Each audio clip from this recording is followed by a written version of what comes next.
Hello दोस्तों, नमस्कार। हिंदी वीर गुरुजी YouTube channel पर आप सभी का स्वागत है। दोस्तों, वर्णमाला शुरू कर रहे हैं और ये वीडियो उनके लिए बहुत ही ज़्यादा फ़ायदेमंद हो सकता है जिन्होंने अभी तक हिंदी के व्याकरण को समझ नहीं पाए हैं, क्योंकि इस कक्षा में क्लास में मैं बिल्कुल ज़ीरो से शुरू कर रहा हूँ और धीरे धीरे आपको आगे की ओर ले चलूँगा।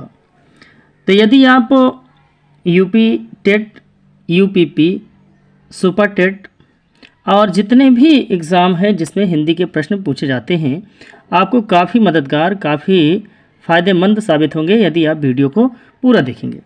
चलिए शुरू करते हैं। सबसे पहले दोस्तों शुरू करते हैं वर्णमाला। आखिर ये वर्णमाला होती क्या है, ये होता क्या है वर्णमाला? तो वर्णमाला, इसकी परिभाषा अगर हम लिखने का प्रयास करें तो पूर्व निर्धारित, निश्चित क्रम में व्यवस्थित, लिखित संपूर्ण ध्वनि चिन्हों का जो समूह होता है उसी को हम क्या कहते हैं? वर्णमाला कहते हैं। पूर्व निर्धारित है, निश्चित क्रम है, व्यवस्थित और लिखित संपूर्ण ध्वनि चिन्हों का समूह वर्णमाला कहलाता है। आगे बात करते हैं मित्रों। अब बात करते हैं कि हिंदी वर्णमाला में कितने कुल वर्ण होते हैं। तो कुल 52 वर्ण होते हैं। कोई इसमें किसी को संदेह नहीं होना चाहिए। कहीं पर आपको अगर बुक में मिले 49 या 51 तो ये बिल्कुल गलत है। आपको 52 वर्ण आज से जान लेना है। अब 52 वर्ण में ये 52 वर्ण होते कौन कौन से हैं मित्रों? तो देखिए, आ, बड़ा, छोटी, बड़ी, छोटा ओ लेकर के आओ तक जितने होते हैं ये 11 होते हैं और ये 11 स्वर होते हैं। आगे बात करेंगे हम कौन कौन से स्वर हैं। और ये अन है, इसको अनुस्वार कहते हैं। आहा को विसर्ग कहते हैं। आहा को क्या कहते हैं? विसर्ग कहते हैं। और इन दोनों अन और आहा को अयोग वाह कहते हैं। क्या कहते हैं?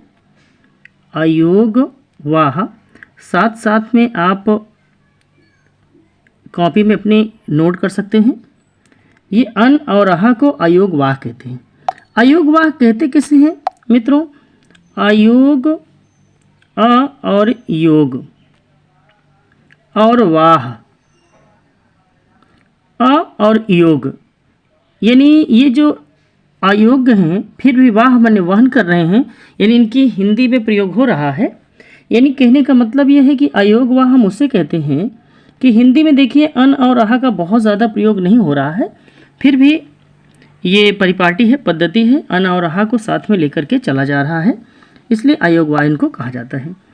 और अब बात करते हैं कि ये वर्गीय व्यंजन और स्पर्श व्यंजन किसे कहते हैं। का से लेकर के ये देखो यहाँ पर थोड़ा सा अंगा छूटा हुआ है और चा, छा, जा, झा यहाँ इया छूटा हुआ है, यानी यहाँ पर थोड़ा सा अंगा छूट गया है और यहाँ पर इया छूट गया है। टाइपिंग में हो नहीं रहा था। तो का से लेकर के माँ तक, यानी का, खा, गा, घा अंगा, चा, छा, जा, झा इया, टा, ठा, डा, ढा आड़ा, ता, था, दा, धा ना, पा, फा, बा, भा, मा, ये जो होते हैं इनको वर्गीय व्यंजन और स्पर्श व्यंजन कहते हैं। कई परीक्षाओं में पूछा जाता है कि स्पर्श व्यंजनों की संख्या कितनी होती है। तो स्पर्श व्यंजनों की संख्या कितनी होती है? 25 होती है। कहाँ से लेकर? का वर्ग से का से लेकर के माँ तक जो होते हैं ये स्पर्श व्यंजन की श्रेणी में आते हैं। उम्मीद है आपको समझ में आ गई होगी बात। फिर से एक बार रिपीट कर देते हैं। का से लेकर के माँ तक जो वर्ण होते हैं 25 वर्ण होते हैं और इन्हीं 25 वर्णों को वर्गीय व्यंजन या स्पर्श व्यंजन कहते हैं। वर्गीय व्यंजन क्यों कहते हैं? क्योंकि का वर्ग, चा वर्ग, टा वर्ग, ता वर्ग, पा वर्ग, 5 हैं, हर में 5 है इनको, इसलिए वर्गीय व्यंजन या स्पर्श व्यंजन कहते हैं। कई बार परीक्षा में पूछा गया है कि स्पर्श व्यंजन किसे कहते हैं। तो का से लेकर के माँ तक स्पर्श व्यंजन होते हैं और ये 25 होते हैं। आगे बात करते हैं दोस्तों, ये भी कई बार परीक्षा में पूछा गया है कि अंतस्थ व्यंजन कौन कौन से हैं। या, रा, ला और वा, ये 4 अंतस्थ व्यंजन होते हैं। ऊष्म व्यंजन, ऊष्म व्यंजन होता कितने हैं? ये भी 4 होते हैं। संयुक्त व्यंजन कितने होते हैं? ये संयुक्त व्यंजन भी छ, त्र, ज्ञ और स्रा ये 4 संयुक्त व्यंजन हैं। इसमें से कई बार परीक्षाओं में पूछा गया है, यूपी टेट और पुलिस की परीक्षाओं में ये कई बार यहाँ से प्रश्न बनते हैं। दे देता है कि निम्न में से कौन अंतस्थ व्यंजन नहीं है। तो ये 4 हैं, चारों में से एक गायब कर देगा और पूछ लेगा कि इसमें से कौन नहीं है, या दे देगा कि निम्न में से कौन अंतस्थ व्यंजन है। तो इसमें से एक दे देगा, 3 और कोई वर्ड को दे देगा, तो हो जाएगा स्पर्श अंतस्थ व्यंजन। और 2 होते हैं उत्क्षिप्त व्यंजन होते हैं दोस्तों, डा और ढा होते हैं। ये जो डा है, ये ढा है, इनसे बिल्कुल ये भिन्न है। तो कुल मिलाकर देखा जाए तो 52 वर्ण हो गए हैं। 52 वर्ण में देखिए यहाँ पर ये 11 है, ये 12 13 हो गए, और इसके बाद 25 होते हैं स्पर्श व्यंजन होते हैं, और 4 ये होते हैं, 4 ये होते हैं, और 4 आपके संयुक्त व्यंजन होते हैं। संयुक्त व्यंजन किसे कहते हैं? संयुक्त व्यंजन उसे कहते हैं जो 2 व्यंजनों के मेल से बने होते हैं।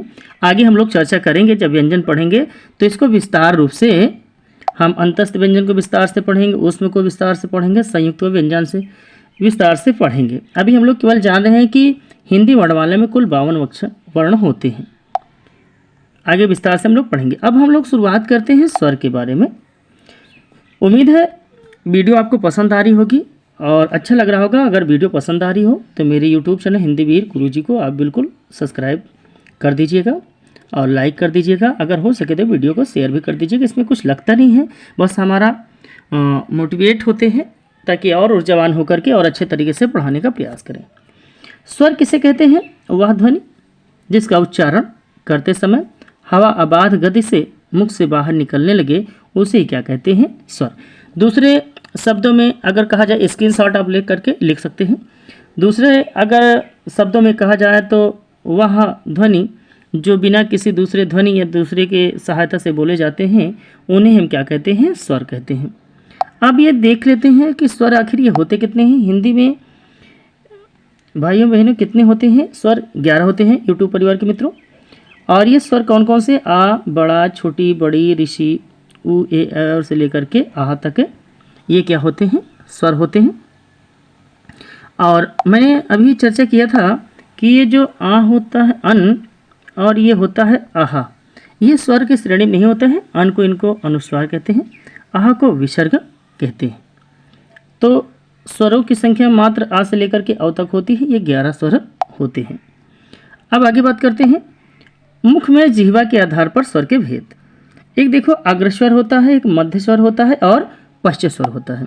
जैसे कि अगर ये जीभ के आकार को बनाया जाए तो यहाँ पर अगर अग्रस्वर, यहाँ मध्य स्वर और यहाँ पश्च स्वर, इसको देखिए पहचानने का सबसे अच्छा तरीका है कि सबसे पहले हम लोग जानेंगे कि पश्च स्वर के बारे में।